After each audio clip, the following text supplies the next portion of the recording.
2,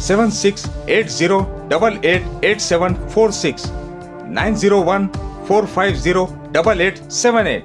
Tome International School, Cambridge IGCSE curriculum for nursery to grade 9. Highly qualified and dedicated teachers who intensively work on your child's better future. At Tome International School, academic subjects and extracurricular activities complements each other to develop socially skilled and handling students. Secure CCTV surveillance in all over campus. Safe transport facility available. Free admissions for first 50 students.